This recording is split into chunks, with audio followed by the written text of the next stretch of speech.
Salut à tous, c'est Luchap pour NLG, on se retrouve pour un brief et débrief de l'actu, on va essayer de voir à quoi on peut s'attendre sur les graphes. Donc je vous préviens, très grosse semaine en perspective. Chiffres sur l'inflation mardi aux US et surtout derrière le FOMC mercredi.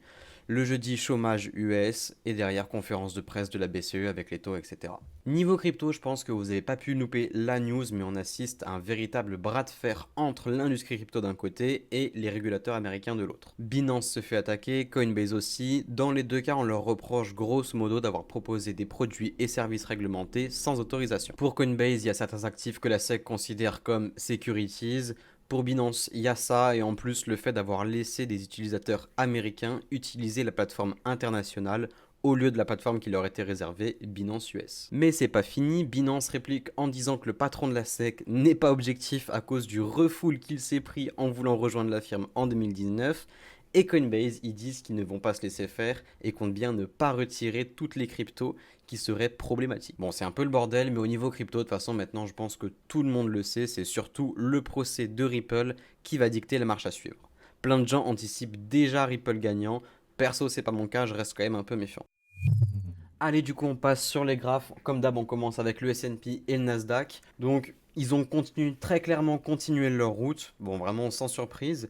Mais avec les annonces de cette semaine, on va vraiment avoir la couleur du prochain mouvement. On vient d'aller chercher le dernier top, donc c'est le pire moment pour se jeter à l'achat. Surtout que c'est vraiment dans ce genre de cas qu'on attend un petit retracement.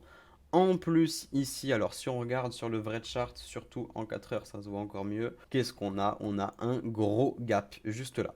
Voilà, donc très souvent, vous savez, les gaps sont amenés à être comblés. Donc moi, les niveaux que je vais regarder, surtout là, donc en cas d'annonce positive, bah, je pense qu'on va pas se téléporter, mais presque au niveau direct des 4005, 4006. Voilà, je pense dans tous les cas, c'est les deux derniers sommets qui sont vraiment importants. Donc c'est les deux vrais niveaux qui sont importants pour moi. En cas par contre de mauvaises annonces, donc déjà dans un premier temps, je pense qu'on va largement aller combler le gap juste là. Et derrière, pareil, ça se voit encore mieux en 4 heures, mais on a donc Noviwap Quarter et Yearly juste ici. Donc voilà, ça va être vraiment petit à petit à voir comment est-ce que le prix réagit à chacune de ces zones.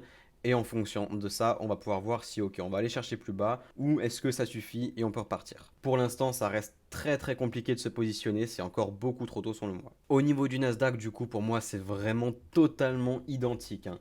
La seule petite différence, c'est qu'on a un dernier sommet, la dernière zone au-dessus en tout cas, qui est beaucoup plus facilement identifiable parce qu'on a vraiment un seul sommet qui est clair, net et précis, donc qui est juste là, hein, grosso modo, au 15K 200.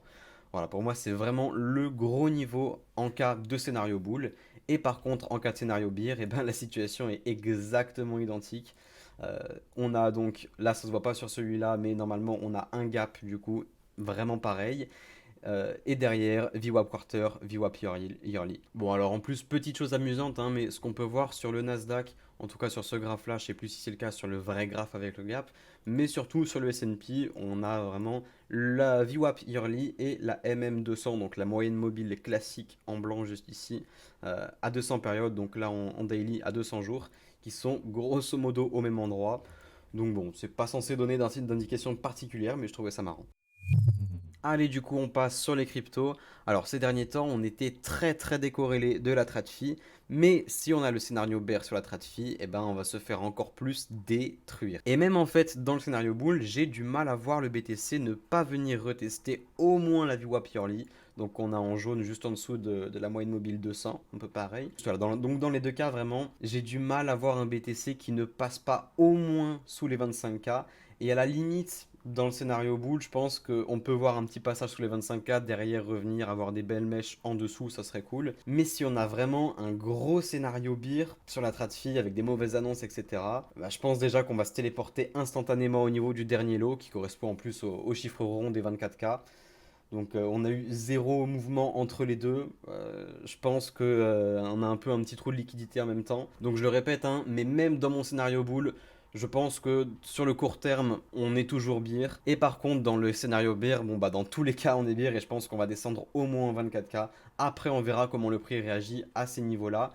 Mais voilà, c'est encore un peu tôt pour le dire. Niveau ETH, bon bah il n'y a pas vraiment de surprise, ça suit très bien BTC, donc on va plutôt direct se focus sur ETH BTC. Alors là-dessus, ouais, il y a peut-être quelque chose d'assez intéressant à dire. C'est vrai qu'on avait repéré un changement de tendance à ce niveau-là, surtout grâce à nos moyens mobiles hein, et un prix qui galérait à repasser en dessous. Je sais plus, je l'ai posté sur le message sur le Discord, ça devait être par là, je sais plus exactement si c'était au début ou à la fin. Donc on a bien une tendance qui a flip et derrière on a l'actif qui s'est fait détruire par rapport à BTC. Donc voilà, faut faire gaffe parce que quand on regarde surtout en daily, eh ben on fait toujours des sommets qui sont toujours de moins en moins hauts. C'est pas spécialement bon signe et c'est pour ça que j'étais pas spécialement boule là-dessus. Même si on a eu quand même un très joli run hein, dans toute cette montée là, juste là. Pour du pair trading, c'est vraiment parfait, mais il faut que ça reste sur du très très court terme. Vous voyez que sur du 4 heures, on est vraiment monté de façon très très clean, mais c'est pas une raison pour tenir le trade indéfiniment ou encore plus passer ces BTC à ETH sur le long terme juste en voyant ces petits moves court terme. Donc voilà, c'est évidemment largement possible de prendre des trades sur ce genre d'assets, mais il y a deux façons de les prendre. Donc soit on essaye d'acheter un bottom classique avec du coup un stop loss qu'on ne bouge pas, qui reste ici. Donc je dis pas, il y a quand même énormément d'opportunités à prendre, surtout sur le très très court terme, sur des UT comme du M30 ou du M15. Pendant la montée, c'était vraiment presque gratuit, il y avait énormément de choses à faire. Donc il y a quand même plusieurs façons de prendre ces trades là. Donc pour moi c'est de in de façon classique en essayant, je dis bien essayer de timer un bottom avec un SL qui reste très très serré parce que dans tous les cas bah, la tendance ne fait que monter et si on attend une petite correction ça peut directement mettre un terme à toute la tendance de fond. Donc SL très serré, TP au niveau du dernier top qu'on a eu. Voilà, classique. Et sinon, moi, la méthode que je préfère quand même un petit peu, c'est d'avoir de la même manière de in en essayant de timer un bottom, mais d'avoir un SL qui est beaucoup plus loin, mais en trailing stop, c'est-à-dire qui remonte petit à petit en même temps que le prix remonte, mais qui ne descend pas si le prix descend.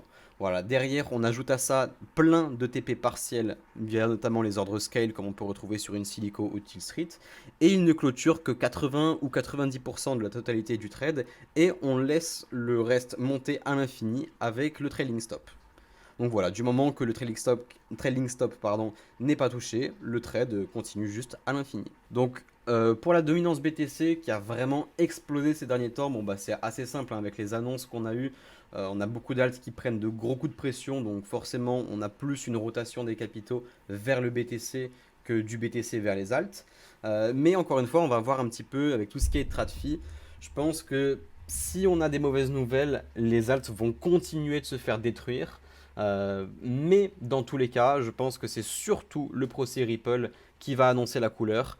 Je pense que ça va ne faire soit que amplifier ce mouvement vraiment de rotation des capitaux vers le BTC, ou alors si par contre on a un procès qui se termine bien, ce que vraiment encore une fois j'en ai aucune idée, hein, et ben je pense qu'on va pouvoir avoir beaucoup d'alts, une grosse remontada des alts qui vont pouvoir rattraper leur retard qu'elles ont engrangé avec toute cette anticipation qu'on peut voir un petit peu déjà actuellement.